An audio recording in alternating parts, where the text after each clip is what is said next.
اور درختوں کے مقابلے جانوروں میں، اور جانوروں کے درمیان بعض جانوروں میں، اور پھر جانوروں کے مقابل جاہل آدمیوں میں، اور جاہل آدمیوں کے مقابلے ظاہری عالم آدمیوں انٹلیکچوئل کلاس، اور ظاہری عالم آدمیوں کے مقابلے عمل کرنے والے لوگوں میں، یہ سب تمیزی قوت اپنی اپنی حیثیت اور درجے کے مطابق روح ہے، اور جو چیز کی تمیز کی جاتی ہے وہ اپنے درجے کے مطابق ایک حیثیت سے اس کا خدا ہے، اس کے علاوہ کچھ نہیں ہے، یہی روح ہے اور یہی خدا کی ہستی۔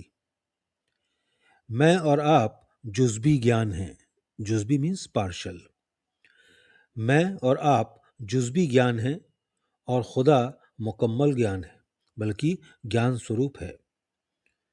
جہاں روح کا سوال آتا ہے وہاں ضرور ہی خدا کا سوال آ کر موجود ہو جاتا ہے۔ اگر روح اور خدا کا سوال نہ پیدا ہو تو وہاں بھی بجاتہ یعنی مثلاً روح اور خدا موجود ہیں۔ مطلب یہ ہے کہ چاہے کوئی آدمی آستک ہو یا ناستک، روح اور خدا ضرور موجود ہیں۔ البتہ اگر جانوروں کے مانند کسی آدمی میں اس قدر روشنی تمیز کی کم ہو گئی ہے کہ وہ اپنے آپ کو کسی دوسری چیز سے تمیز نہیں کر سکتا، ڈفرینشیٹ نہیں کر سکتا، تو یہ نہیں کہا جا سکتا کہ روح اور خدا موجود نہیں۔ چمگادڑ اگر آفتاب کو یعنی سورج کو نہ دیکھ سکے تو آفتاب کی عدم موجودگی ثابت نہیں ہو سکتی۔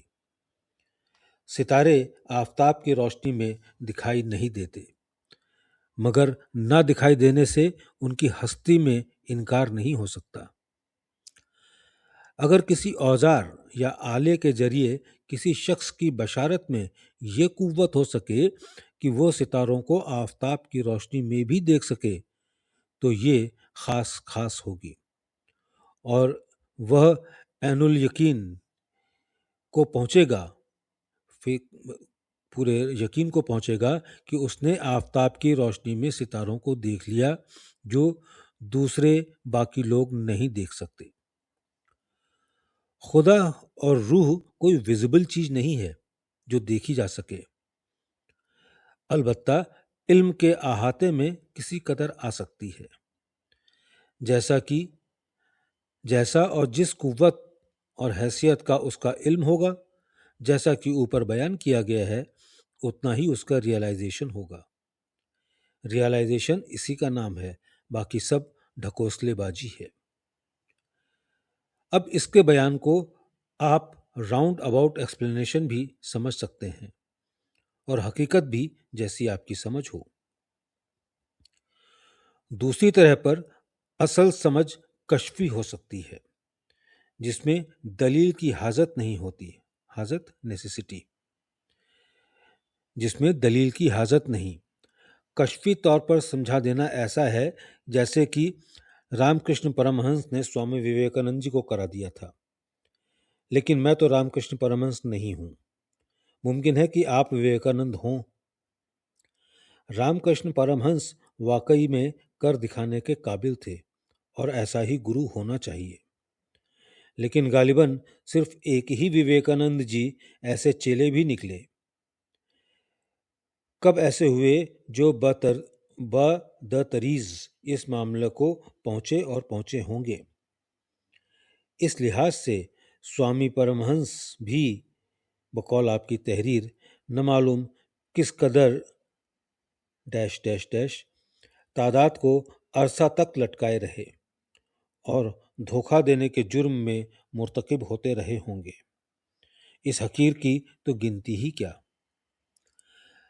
میں اقرار کرتا ہوں کہ اپنی موجودہ حالت اور سمجھ کے موافق میں ریئلائز کر چکا کہ خدا ہے اور روح بھی، اور ابھی نہیں معلوم کہ یہ گیان کہاں پر جا کر ٹھہرے اور کہاں اس کا ٹھکانہ ہوگا، کیونکہ مکمل گیان تو خدا میں ہے نہ کہ روح میں، اور ہم مکمل نہیں تو ناچیز روح کی کیا مجال کہ وہ پرفیکٹ ریئلائزیشن کا دعویٰ کر سکے۔ آپ کو اختیار ہے کہ آپ ایسے مکمل آدمی کو اگر چاہیں تو تلاش کریں۔ میں مکمل گرو ہونے کا دعویٰ نہیں کر سکتا۔ پرائمری اسکول کا سب سے نیچا مدرس اپنی ذات سے کبھی الف بے پڑھنے والے کو دھوکہ نہیں دیتا ہے۔ ایک گرو اور مدرس تو ایف اے کو ہی پڑھاتے ہیں۔ ایف اے کوئی سینئر کلاسز ہوں گی۔ ایک گرو اور مدرس تو ایف اے کو ہی پڑھاتے ہیں اور ایک پرائمری اسکول کے سی سیکشن کو۔ اگر بدتریز کشفی طور پر تعلیم حاصل کرنے کو آپ رضامند ہوں تو وقت کو خرچ کیجیے۔ خیالی منصوبوں سے کیا ہو سکتا ہے؟ ظاہری علم حاصل کرنے میں آپ کو کس قدر وقت، محنت، تندرستی اور روپیہ خرچ کرنا پڑا۔ اس وقت آپ کی عمر بھی اس پختگی کو نہیں پہنچی تھی۔ پختگی مینس میچورٹی۔ اس وقت تک آپ کی عمر بھی اس پختگی کو نہیں پہنچی تھی جو ان معاملات کو سمجھ لینے کے قابل ہوتی۔ اس کے بعد سے اس وقت تک آپ نے عملی کوشش نہیں کی۔ دوسری باتوں کی طرف توجہ کا رخ رہا۔ میں آپ کی تحریر کو ایک محبت کی نظر سے دیکھتا ہوں۔ اس میں آپ دریافت حقیقت کر رہے ہیں۔ اس میں برا ماننے کی ضرورت نہیں ہے۔ آپ کا خط لکھنا اور دریافت کرنا محبت کی علامت ہے، نشانی ہے، اور ایمان کی روشنی کی موجودگی ثابت کرتا ہے۔ ورنہ غیر لوگوں کو ایسی کیا ضرورت تھی جو مجھ کو لکھتے؟ واقعی میری نیت لوگوں کو دھوکہ دہانی کی نہیں ہے، اور نہ سب لوگ ہی دھوکہ دیتے ہیں، کیونکہ سال بھر کلاس میں پڑھنے کی مدت دھوکہ بازی کی شمار نہیں کی جاتی، بلکہ امید کہ امتحان میں کامیابی ہوگی۔ اگر کامیابی کسی طرح پر نہیں ہوتی تو البتہ نہ پڑھنے کی شکایت ہو سکتی ہے۔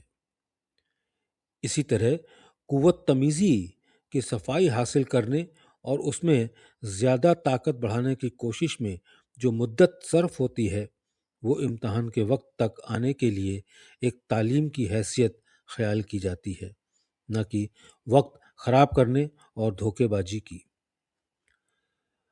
اگر لوگوں نے میری تعلیم کو اب تک جذب نہیں کیا ہے تو یہ میری طرف تعلیم کی خرابی شمار کی جا سکتی ہے، یا میری خامی کی، اور دوسرے لحاظ سے طالب علموں کی توجہ اور سلیکنس کی۔ آپ نے کمبھ میلے میں مجھ کو طلب کیا ہے۔ سرکاری کام کی وجہ سے آپ دورے پہ چلے گئے۔ آپ کی غیر موجودگی میں میں دوسرے شخص کے ہاں ٹھہر گیا۔ آپ واپس آ گئے اور میں کئی روز تک ٹھہرا رہا۔ آپ کیوں میرے پاس تک نہ آئے؟ اس میں آپ کا قصور ہے یا میرا؟ آپ کو میرے پاس آ کر کہنا چاہیے کہ میں دورے سے واپس آ گیا ہوں، آپ میرے پاس چلو۔ تحقیقات اور اصلیت کے سمجھانے کے لیے عام طور پر دو طریقے ہو سکتے ہیں۔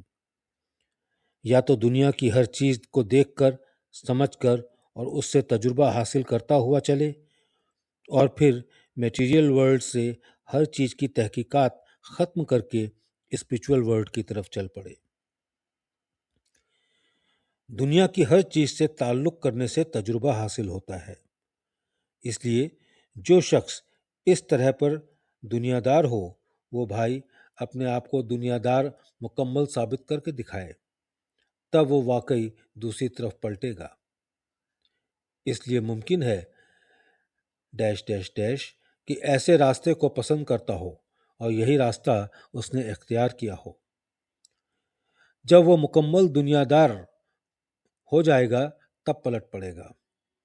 اگر آپ نے اس طریقے کو نہایت برا سمجھا اور آپ اس کے برخلاف راستہ اختیار کیجئے، یعنی دنیا دار نہ بنیے، اور یہی روحانیت اور خدا پرستی ہے۔ واقعی یہ ہے کہ میری تعلیم دنیا داری سکھلاتی ہے۔ اگر انسان مکمل انسان نہیں بن سکتا تو وہ خدا کو نہیں دیکھ سکتا، اور نہ اپنی سمجھ اس کو آ سکتی ہے۔